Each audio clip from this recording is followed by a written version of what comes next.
Cuando se piensa en Extremadura, se concibe un país árido, caluroso y seco que haga honor a su nombre.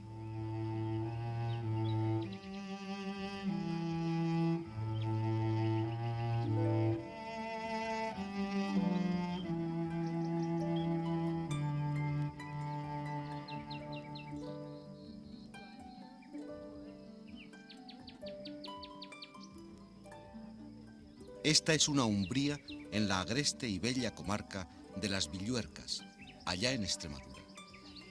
En estas umbrías, en estas gargantas, la tierra produce el máximo de su capacidad generadora de vida.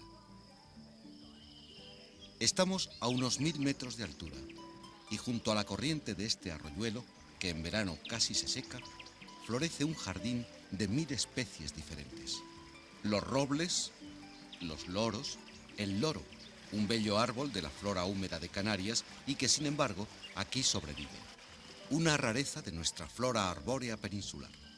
Fresnos, castaños que han retoñado y muestran esplendoroso su follaje junto al viejo castaño caído y muerto.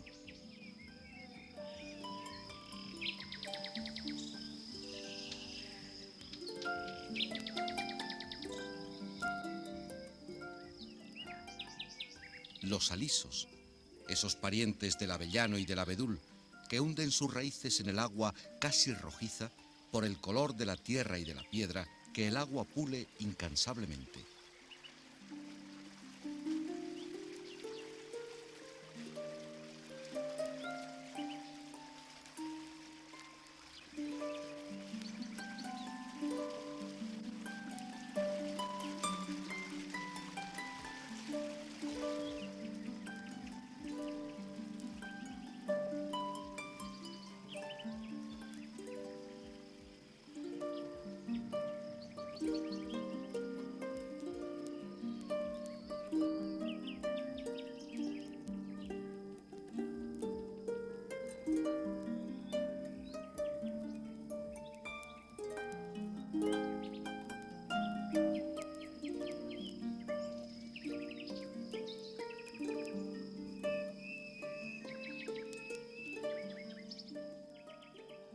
Pero un momento, aquí hay una planta extraña. Sí, parece una extraña presencia en un lugar como este, pero no cabe duda. Es un acebo en Extremadura. Sorprende encontrarlo aquí, sobre todo en estos tiempos en el que este árbol se encuentra peligrosamente amenazado de extinción. Y lo cierto es que antaño el acebo era un árbol relativamente abundante. En estas gargantas umbrías, entre el Tajo y el Guadiana, aún se refugia el acebo.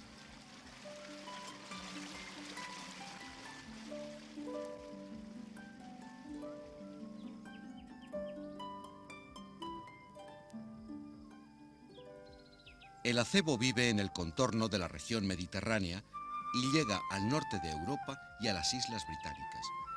Por el este llega a la China central.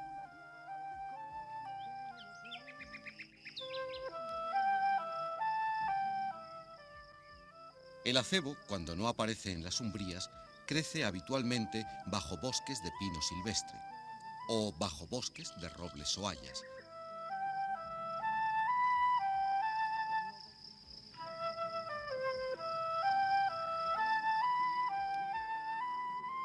Claro que también es aún posible verlos como especie prácticamente única, formando formidables rodales.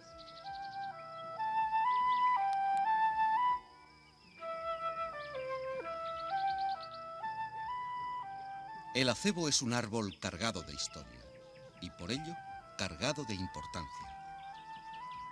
Las hojas del acebo son duras y con los bordes con una especie de pinchos que no son sino formaciones endurecidas de las propias hojas.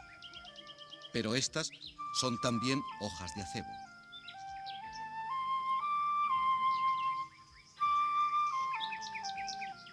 Y estas otras también. Y realmente se parecen poco a las típicas hojas de acebo que hemos visto. Normalmente las más agresivas, las más pinchudas, se sitúan en las partes bajas del árbol y las menos defendidas en las superiores. Probablemente es un mecanismo histórico de defensa, aunque estas hojas son comidas cuando el hambre aprieta. Su color es de un verde profundo, que desde la lejanía y especialmente con el contraste de las nieves, parece casi negro.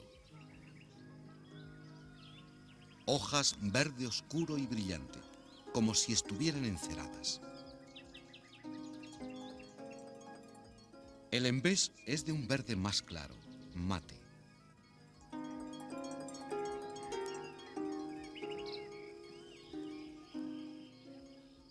Un acebo en flor es una pequeña maravilla. Las flores blancas que se abren en las axilas de las hojas de los acebos hembras se han convertido en fruto, y el fruto en bellas bolillas rojas que contrastan con el verde oscuro del follaje y el blancor que todo lo esconde. De estos frutos comen los pájaros, que no encuentran en el invierno, si no es en estas ramas siempre verdes, algo alimenticio. Los urogallos, los mirlos, los zorzales tienen mucho que agradecer al acebo.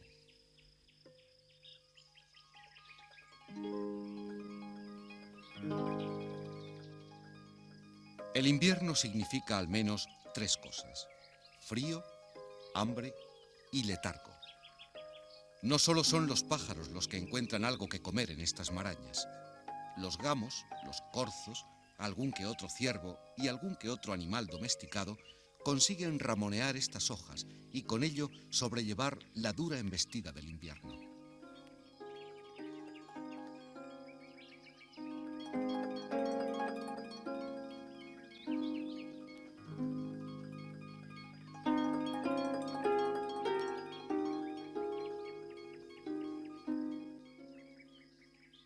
Estos bosquetes de acebos, que desde el exterior aparecen como un muro impenetrable, son verdaderas mansiones verdes. Si conseguimos atravesarlos, un mundo distinto al exterior se abre ante nuestra vista. Un amplio espacio con columnadas aquí y allá, y el techo totalmente cubierto de las verdes duras hojas del acebo. Las paredes, desde dentro, apenas dejan pasar la luz del día. Lo que impresiona es ver los troncos de los acebos. Los hay de todos los tamaños. Los hay multicentenarios, a tenor del lento crecimiento de este árbol, notable por tantas cosas. Los hay jóvenes, viejos, lisos, retorcidos. Es una maravilla para la vista, un mundo, un ámbito que distingue perfectamente lo de dentro y lo de fuera. Una casa verde donde se refugian del frío exterior gran número de animales. El suelo de estas mansiones aparece cubierto de excrementos, de frutos que han dejado caer pájaros y los propios árboles. No hay flores en el suelo. Apenas crece alguna planta distinta. La umbría es tan intensa que nada, ninguna otra especie vegetal, salvo el propio acebo y algún otro árbol que seguramente nació antes que los acebos, puede vivir en su interior.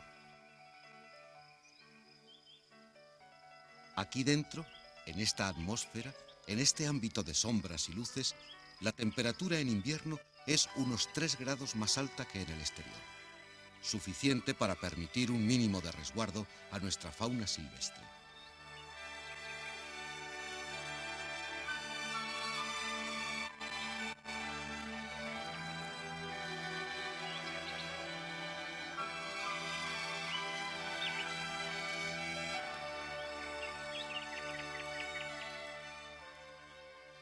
El acebo es un árbol santificado. En inglés, el acebo es el Holy Tree, o árbol santo, porque en él se ha visto la simbolización de Cristo. La blancura de su flor como símbolo de la pureza de Cristo, las espinas de sus hojas, símbolo del martirio, y el rojo de su fruto, el de su sufrimiento y muerte. Y la perennidad del árbol, siempre verde, y la longevidad que puede alcanzar como símbolo de la resurrección y de la eternidad. El acebo no es solo un árbol santo para los cristianos, lo fue también para las religiones precristianas de Europa. El acebo era uno de los árboles deificados de los locus o bosques sagrados de los druidas. Para comprender el papel del acebo en y para el conjunto de la naturaleza, hay que verlo en invierno, hay que verlos entre la nieve. Cuando la humedad del cielo llega a la tierra en forma de copos de nieve y todo queda cubierto de blancura. Las hierbas, frutos, raíces, insectos de los que viven casi todos los seres móviles quedan fuera del alcance de picos, lenguas, hocicos, pezuñas y bocas. Y eso solo quiere decir una cosa: hambre y frío. También mucho frío. Y el acebo, perfectamente preparado para todo ello, no solo soporta las temperaturas más extremas en cuanto al frío, sino que además tiene sus frutos dispuestos cuando el frío es más intenso, incluso cuando el árbol está dormido. Y es que nuestro árbol, este que hemos visto en Extremadura, en los Pirineos, en la cordillera ibérica, es un árbol inmensamente provechoso.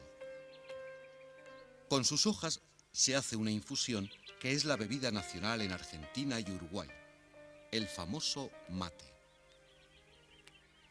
El mate, o las hojas de acebo en infusión, tiene propiedades diuréticas y laxantes. Los frutos son purgantes y lo mejor es no ingerirlos, pues pueden llegar a ser mortales para los niños y causar serios trastornos a los adultos. La corteza del árbol, estas cortezas, contienen una sustancia muy parecida a la quinina, y así se utilizó durante mucho tiempo. A la madera del acebo le cabe el honor, siempre relativo, de haber servido para la construcción de las ventanas del Palacio Real de Madrid, cosa esta que debió producir un substancial recorte de las existencias de acebos en el país. Su madera se utilizó para esto precisamente por ser dura, compacta y pesada. Por ello ha sido y es muy apreciada en ebanistería, tornería, marquetería y carpintería. Es tan buena que con ella se falsifica el ébano, tiñéndola de negro, claro.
Pero aún más importante que estos bellos objetos, solo posibles si el acebo deja de existir para ofrecer su madera, es el papel del acebo vivo.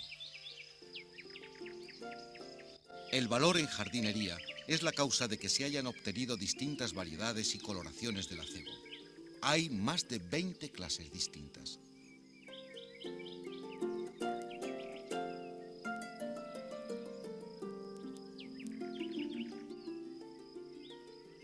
Pero la santidad de este árbol, su bienhacer para hombres y animales, no ha sido recompensada. Son sistemáticamente podados y cortados para satisfacer unas modas poco rentables. En Navidad, cuando el acebo está más bello y los pies hembras están cuajadas de fruto, son cortados y transportados a las ciudades para ser vendido y celebrar así la Navidad. Era tal el desastre que en Madrid se ha prohibido la venta de ramas de acebo, y nos parece una sabia medida.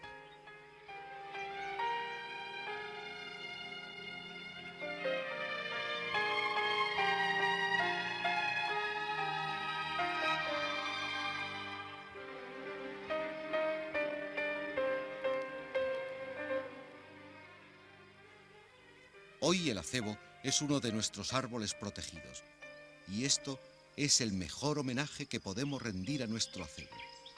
el de seguir viéndolo crecer.